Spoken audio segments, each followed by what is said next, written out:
আপনি কি আলটিএস এ হার ব্যান্ড পাওয়ার জন্য কঠিন ভোকাবুলারি মুখস্থ করছেন? তাহলে এই ভুলটি এড়িয়ে চলুন। Hello everyone, Assalamu alaikum. I'm Tawfiqa Hussein Maknoon, and this video topic is about the vocabulary mistake that can lower your IELTS score. So let's get started. অনেকেই মনে করেন যত ডিফিকাল্ট ভোকাবুলারি ব্যবহার করবেন তত ভালো স্কোর পাবেন, কিন্তু IELTS এ শুধু অ্যাডভান্সড ওয়ার্ড জানাটাই যথেষ্ট নয়।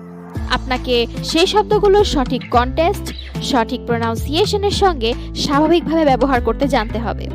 ধরুন আপনি একটি ডিফিকাল্ট ওয়ার্ড ব্যবহার করলেন, বাট আপনি তার মিনিং বা প্রোনাউন্সিয়েশনটা ঠিকভাবে জানেন না বা ঠিক হলো না, তাহলে এক্সামিনার বুঝতে পারবেন যে শব্দটি আপনার ন্যাচারাল ভোকাবুলারির অংশ নয়, বরং এমন ভোকাবুলারি ব্যবহার করুন যেগুলো আপনি কনফিডেন্টলি বলতে পারবেন, এবং সেই কথাগুলোকে, সেই ওয়ার্ডটা আপনার কথাকে আরো ক্লিয়ার এবং ন্যাচারাল করে তুলবে।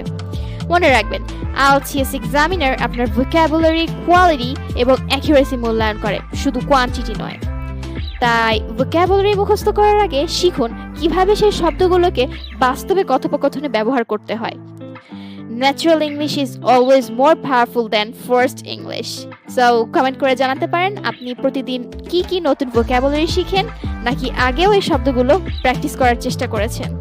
And keep following me for more practical tips like this. Thanks for watching.